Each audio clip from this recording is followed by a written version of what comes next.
Para continuar ahora con las clases de la jornada, viene a continuación la clase dictada por el doctor Jorge Carvajal.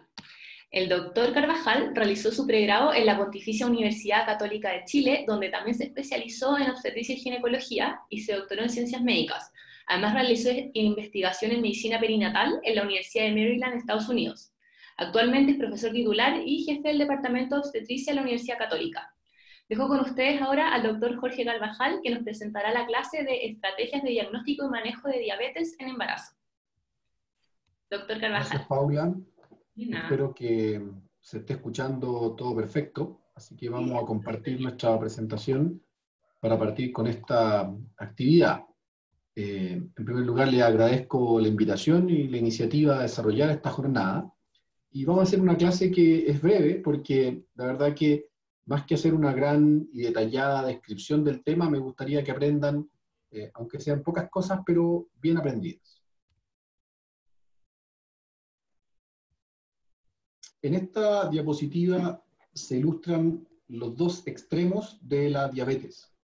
Acá, esta es una foto obtenida de un artículo del New England Journal of Medicine, donde aparece al lado derecho un bebé gigante, gordito, se parece a un amigo mío que se llama Guillermo, y este feto también tiene iniciales GPG.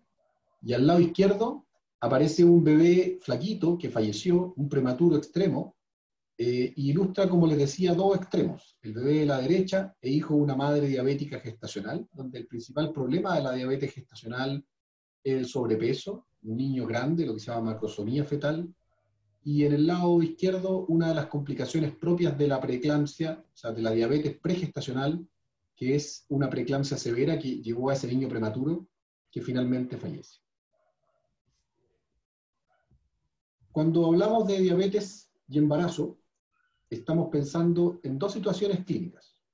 La primera de ellas es la más frecuente, la diabetes mellitus gestacional, que es la diabetes propiamente tal del embarazo y que es una enfermedad cuyo manejo cae en manos de un médico general, como puede terminar siendo cualquiera de los aquí presentes. En segundo lugar está la diabetes mellitus pregestacional, que afecta a un 10% de las mujeres. Estas son entonces mujeres diabéticas antes del embarazo y que ahora se embarazan. Es una de las tantas enfermedades que pueden presentar las mujeres concomitantes con el embarazo y que, por supuesto, su frecuencia va aumentando con la edad. Una diapositiva entonces respecto de la diabetes mellitus pregestacional. Como ya les decía, estas son mujeres diabéticas, sea diabetes tipo 1, insulino requirente, o diabetes tipo 2, insulino resistente, y que quedan embarazadas. Entonces se refiere a una mujer que sabe que es diabética y que decide embarazarse. Por lo tanto, va a ser controlada de un modo especial y sabemos que tiene una enfermedad que la transforma en una paciente de alto riesgo. El pronóstico del embarazo de una paciente diabética pregestacional depende en primer lugar del estadio de la enfermedad respecto al daño vascular que esta diabetes le puede haber ocasionado. Si es una diabetes de larga data, esta paciente puede tener enfermedad cardiovascular, puede tener enfermedad renal, puede tener daño en la retina, etcétera, secundario a su diabetes. Y obviamente su pronóstico perinatal es mucho más malo mientras más complicaciones tenga. El pronóstico desde el punto de vista fetal depende fundamentalmente del control glicémico periconcepcional. Aquellas mujeres que se embarazan con mal control diabético, por lo tanto hemoglobinas glicosiladas muy elevadas, tienen un alto riesgo de tener problemas fetales, malformaciones, que afectan fundamentalmente al sistema cardiovascular o neurológico. Por lo tanto, una diabética que decide embarazarse es muy importante que tenga un muy buen control glicémico durante el periodo en que queda embarazada. Como ya adelantaba, la diabetes pregestacional en una mujer embarazada, entonces ahora tiene como complicaciones o riesgos fetales fundamentalmente las malformaciones que se registran en aquellas mujeres que tienen mal control y también complicaciones metabólicas del recién nacido. Cuando este niño nazca, va a enfrentar complicaciones fundamentalmente un riesgo mayor de hipo o de hiperglicemia según la situación propia de ese recién nacido. Estas pacientes embarazadas que son diabéticas tienen más riesgo de preeclampsia.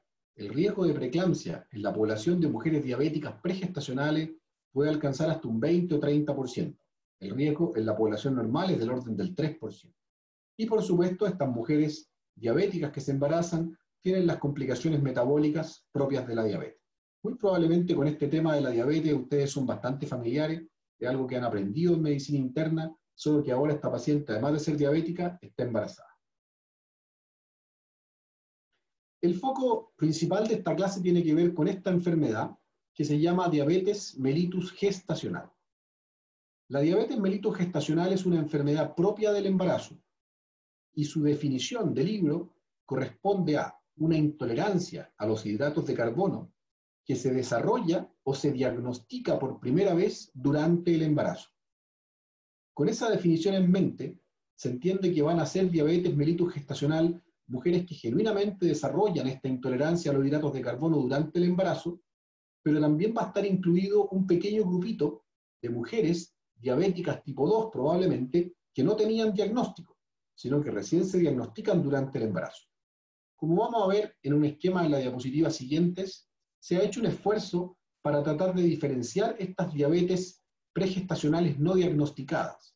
Porque como ya les anticipé, la definición de diabetes mellitus gestacional en estricto sentido es una diabetes que se desarrolla o se descubre en el embarazo. Así que ahí hay alguna suerte de inconsistencia entre la definición y el manejo práctico, pero que vamos a abordar más adelante. El pronóstico de la diabetes mellitus gestacional depende esencialmente de la calidad del control metabólico que se mantenga durante el embarazo. Y la mayoría de estas pacientes logran un muy buen control metabólico en el alto porcentaje de los casos solo a través de la dieta. El 95% de las diabéticas gestacionales logra un buen control exclusivamente con dieta. Desde el punto de vista fetal, los riesgos para el feto, especialmente de una diabetes mellitus gestacional cuando no es bien controlada, tienen que ver con sobrepeso fetal, peso fetal sobre el percentil 90 para la edad gestacional, o aquello que se llama macrosomía fetal, que está definido como un peso fetal de nacimiento mayor a 4 kilos. Durante el parto, estos niños macrosómicos tienen más riesgo de una urgencia del parto que se llama la retención de hombros. Corresponde a una retención de los hombros después de la salida de la cabeza fetal, algo que hay que resolver, lo van a aprender en su internado de alguna manera, al menos teóricamente, pero que es una emergencia grave del parto. Estos niños, hijos de madre diabética, especialmente con macrosomía fetal, tienen riesgo de desarrollar hipoglicemia en el periodo neonatal. Durante el embarazo estaban acostumbrados a comer mucho azúcar y le transfería a su madre, y apenas nacen, entonces como venían con esta alta aporte de calorías, cuando ya nacen, no es tan consistente, y entonces desarrollan hipoglicemia neonatal. Desde el punto de vista materno, la diabetes mellitus gestacional es una enfermedad bastante leve, pero de la mano de este tamaño fetal aumentado, entonces estas pacientes tienen más riesgo de cesárea o parto vaginal operatorio, es decir, forceps. Y de la mano de este parto vaginal operatorio, tienen más riesgo de lesiones del canal. Por lo tanto, quédense con la idea que la diabetes mellitus gestacional en general es una enfermedad leve, una complicación leve del embarazo. Pero cuando piensen en ella, piensen en macrosomía fetal y retención de hombro, y desde el punto de vista materno, más riesgo de cesárea y parto vaginal operatorio. Esta es una foto, lado derecho, que tomamos con el doctor Mauricio Cuello, a lo mejor lo van a conocer ustedes en algún momento cuando fuimos a un museo del récord Guinness. Esto era en California. Y aquí tenían una foto de este bebé, que fue el bebé más gordito que nació en el mundo. 23 pounds y 12 onzas, que corresponde como a 10 kilos. Obviamente tenía una enfermedad. El diagnóstico de diabetes mellitus gestacional se puede efectuar en términos de estrategia, en un enfrentamiento basado en factores de riesgo o en un enfrentamiento basado en screening universal. El enfrentamiento basado en factores de riesgo sugiere que debe pedirse un test de tolerancia a la glucosa a alguna mujer que durante el embarazo tenga algunos de estos factores de riesgo, que son obesidad, intolerancia a los hidratos de carbono previa al embarazo, historia familiar de diabetes, un hijo previo con macrosomía fetal, diabetes mellitus gestacional en el embarazo previo, o venir de alguna raza con alta frecuencia de diabetes mellitus gestacional. Chile, precisamente, y en general toda Latinoamérica, es una raza con alta incidencia de diabetes mellitus gestacional. Por lo tanto, todas las chilenas, incluso cayendo en esta estrategia de análisis según factores de riesgo, debería hacerse un test de tolerancia a la glucosa. Sin embargo, y como ya les anticipé, por la alta frecuencia de diabetes gestacional en Chile, especialmente hoy día que 2/3 de la población de embarazada tiene sobrepeso u obesidad, en Chile se recomienda una política de screening universal, que es lo que les voy a mostrar en la próxima diapositiva. Vamos a ir desarrollando entonces este esquema, que es el esquema de pesquisa de la diabetes gestacional y que se aplica en todas las embarazadas en control en Chile. Primero, entonces, para que lo recuerden, a toda embarazada al comienzo de su control prenatal se solicita una glicemia de ayuno en su primer control. Si la glicemia de ayuno en el primer control del embarazo es mayor a 126, esta glicemia se debe repetir, idealmente al día siguiente. Si la glicemia de ayuno vuelve a salir mayor a 126, entonces la sugerencia es pensar que esta paciente era diabética desde antes del embarazo. Es decir, 2 glicemias de ayuno mayores a 126 harán el diagnóstico de diabetes mellitus pregestacional. El manejo de esa paciente se hace en conjunto con el diabetólogo, porque, como les dije antes, esta es una paciente diabética que ahora se embarazó. Si la glicemia de ayuno en el primer trimestre del embarazo sale entre 100 y 125, es decir, en el límite, esta glicemia se repite dentro de la próxima semana. Si el resultado es normal, menor a 100, entonces va a ser una paciente sana y va a seguir adelante un control normal. Si la glicemia de ayuno repetida se vuelve a repetir entre 100 y 125, entonces esta paciente queda inmediatamente rotulada como diabetes mellitus gestacional. Por lo tanto, va a pasar inmediatamente a un esquema de control, como ya les anticipé, probablemente con dieta. Cuando la glicemia de ayuno en el primer trimestre es normal, menor a 100, todas las pacientes van a repetir un test de tolerancia a la glucosa con 75 gramos a las 28 semanas. Este test de tolerancia a la glucosa, efectuado a las 28 semanas, consiste en una glicemia de ayuno, una sobrecarga de glucosa con 75 gramos y una segunda muestra 2 horas después de la sobrecarga. Los valores normales para este examen son menor a 100 en ayunas y menor a 140 a las 2 horas. Por lo tanto, como se señala en este esquema, si en el test de tolerancia a la glucosa efectuado a las 28 semanas de embarazo, la glicemia de ayunas es mayor a 100 o la glicemia postcarga es mayor a 140 a las 2 horas, se formula el diagnóstico de diabetes mellitus gestacional y la paciente pasa a tratamiento. Si el test de tolerancia a la glucosa a las 28 semanas resulta normal, es decir, menor a 100 en ayunas o menor a 140 2 horas después de la carga, se descarta el diagnóstico de diabetes y la paciente pasa a un control normal. La única excepción a esta norma es aquella paciente que, después de su test de tolerancia a la glucosa de las 28 semanas y que resultó normal, en el control obstétrico siguiente se demuestra la existencia de un feto sobre percentil 90, o sea, un feto muy gordo, o la presencia de líquido amniótico aumentado, polihidroamnios. Como la causa fundamental del feto sobre percentil 90 y polihidroamnios es la diabetes gestacional, en esta paciente que tuvo un TTG normal a las 28 semanas, pero que posteriormente se diagnostica un feto grande o con polihidroamnios, el test de tolerancia a la glucosa debe repetirse. Y el manejo va a depender si el resultado es normal, control habitual, y si el resultado está alterado, entonces se formula el diagnóstico de diabetes y se procede al tratamiento. Siguiente diapositiva, el esquema de tratamiento. Estamos en presencia entonces de una paciente con diagnóstico confirmado de diabetes mellitus gestacional, habitualmente por su test de tolerancia a la glucosa con 75 gramos, efectuado a las 28 semanas de embarazo.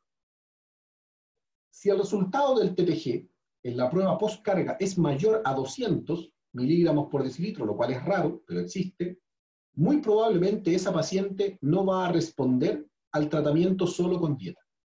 Por lo tanto, en una paciente donde el diagnóstico de diabetes se formula por un TTG mayor a 200, la recomendación es iniciar una dieta que se llama régimen de 200 gramos de hidratos de carbono, pero asociar inmediatamente tratamiento farmacológico, sea con insulina subcutánea o hipoglicemiantes orales. Si el test de tolerancia a la glucosa está alterado en un rango razonable, un TTG entre 140 y 200, el tratamiento de esta paciente esencialmente es dieta. Y esa dieta se llama un régimen de 200 gramos de hidratos de carbono al día, que se fraccionan en 4 comidas principales y 2 colaciones. La indicación de esa dieta la puede hacer el médico general en sus bases fundamentales, con alguna explicación sencilla al paciente. Pero para que la dieta sea bien hecha, esta paciente debe ser derivada al nutricionista, quien le va a indicar correctamente la dieta que tiene que hacer. Entonces, 28 semanas, test de tolerancia a la glucosa, alterado, inicio dieta. Una semana después de iniciada la dieta, se hace como control metabólico una glicemia de ayuno y post-desayuno. Esta glicemia en ayuno y post-desayuno corresponde a un desayuno normal para la dieta de la paciente, es decir, no una nueva sobrecarga de glucosa, sino que tú le dices, señora, siga su dieta y en 7 días más se hace una glicemia de ayuno, toma desayuno y una nueva glicemia 2 horas después del desayuno. El objetivo del control metabólico, si la dieta es bien llevada y hay buena respuesta, es que la paciente registre en ayuno glicemia entre 70 y 90 y postprandial entre 90 y 120. Si se logra el buen control terapéutico, es decir, la paciente en su control a los 7 días presenta glicemias de ayuno menores a 90 y postprandiales menores a 120, se considera que el control es apropiado y la paciente va a seguir el resto del embarazo manteniendo su dieta y con controles glicémicos de ayuno y postprandial cada 2 semanas. Si el control metabólico es inapropiado, es decir, la paciente después de 7 días se hace una glicemia y especialmente la postcarga sale más de 120, lo primero que debemos sospechar es que la paciente no está haciendo bien su dieta. La principal razón para tener un control metabólico malo no es que no se pueda hacer un buen control metabólico, sino que es que la paciente no está haciendo bien su dieta. Entonces, para esta paciente, que llevaba 7 días a dieta, pero que el control metabólico no anduvo bien, lo que hacemos es hospitalizarla. Durante la hospitalización, optimizamos la dieta, le hacemos una buena dieta indicada por el nutricionista, vigilamos que no traiga chocolate, que no se los lleve en el cajón y no se los coma, y después de 3 días de buena dieta, la volvemos a controlar. Entonces, de nuevo, el objetivo terapéutico es el mismo. Glicemias de ayuno de menos de 90 y postprandiales menos de 120. Si hospitalizada se logra buen control, entonces le insistimos a la paciente en que ella es capaz de controlarse apropiadamente solo con dieta, y que así debe seguirlo. Si en cambio, después de una dieta hospitalizada, bien seguida, la paciente no logra un control metabólico apropiado, entonces esta paciente va a requerir tratamiento farmacológico, ya sea con insulina subcutánea o con hipoglicemiantes orales. La última diapositiva. ¿Hasta cuándo seguir adelante con un embarazo en una paciente diabética gestacional? Y aquí hay 4 situaciones clínicas. Diabetes mellitus gestacional en tratamiento con dieta y buen control metabólico, sin evidencia de macrosomía, en ausencia de otras patologías y con glicemias de ayuno y postprandial dentro del margen conocido. Estas pacientes pueden llevar su embarazo a término y tener su parto entre las 40 y las 41 semanas, salvo que el bebé nazca espontáneamente antes. Segunda situación, son pacientes diabéticas en tratamiento con dieta, pero con mal control metabólico, o una evidencia de mal control en la evaluación fetal, sea un feto grande para la edad gestacional, macrosomía, o con líquido amniótico aumentado. En estas pacientes, el embarazo debe interrumpirse a las 38 semanas. El tercer grupo es el de pacientes diabéticas que logra buen control, que no tiene patología asociada, pero que el control metabólico solo ha sido posible mediante tratamiento farmacológico, especialmente insulinoterapia. Es decir, buen control, pero con insulina. En estas pacientes, el embarazo también debe interrumpirse a las 38 semanas. El último caso son pacientes que son diabéticas, que lograron control con insulina, pero que en general el control metabólico no ha sido bueno. Esto puede ser evidenciado tanto por sobrecrecimiento fetal o porque las glicemias no andan en rango razonable. En estas pacientes debe considerarse la interrupción antes del término del embarazo, pero como se sabe que las pacientes diabéticas insulinodependientes tienen una maduración pulmonar retrasada, en estas pacientes en general, antes de interrumpirlas, idealmente a las 37 semanas, debe administrarse corticoides para inducción de madurez pulmonar fetal. Esa es la presentación. Muchas gracias. Súper, doctor. Muchas gracias por la presentación, estuvo súper clara. Doctor, ahora vamos a partir con las preguntas de los asistentes. Vamos a dejar primero a Daniel Cuadra, que tiene una pregunta. Hola doctor, quería saber como si hay algún estudio sobre complicaciones a nivel del desarrollo metabólico de bebés que nacen de madre con diabetes gestacional, como al momento que van creciendo. Claro, mira, existe un tema que hoy día todo el mundo maneja en biología del embarazo que se llama la programación fetal, y que demuestra que las cosas que suceden al feto durante el embarazo producen una programación epigenética sobre el genoma, valga la redundancia, de ese niño, que condiciona enfermedades de la vida adulta. Entonces, lo que se sabe es que los hijos de madre diabética, especialmente aquellos que desarrollan sobrepeso, tienen más riesgo de enfermedades cardiovasculares en la vida adulta, si la enfermedad cardiovascular, obesidad, dislipidemia. Así que la respuesta a tu pregunta es sí. Se ha demostrado la existencia de alteraciones metabólicas en estos fetos con sobrepeso, y por eso hay que insistirle mucho a las mamás que deben mantener un control lo más estricto posible de su diabetes gestacional. Gracias. Súper. La siguiente persona ahora en hacer una pregunta es Francisco Bedaño.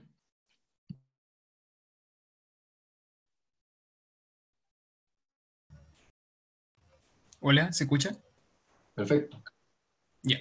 Mi pregunta era, ¿cuál es el acercamiento ante una persona con diabetes gestacional, pero con edad avanzada?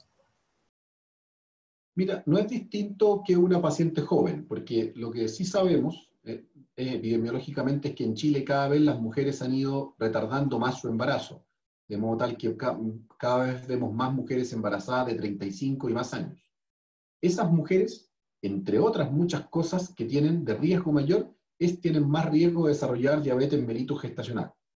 Hay un grupo que ya es diabética de antes y que son especialmente complicadas, como te decía antes en el capítulo de diabetes pregestacional, pero de las mujeres de más de 35 o más de 40 años que se embarazan pero son metabólicamente sanas, o sea, mujeres con vida atlética, delgadas, en general desarrollan embarazos bastante normales.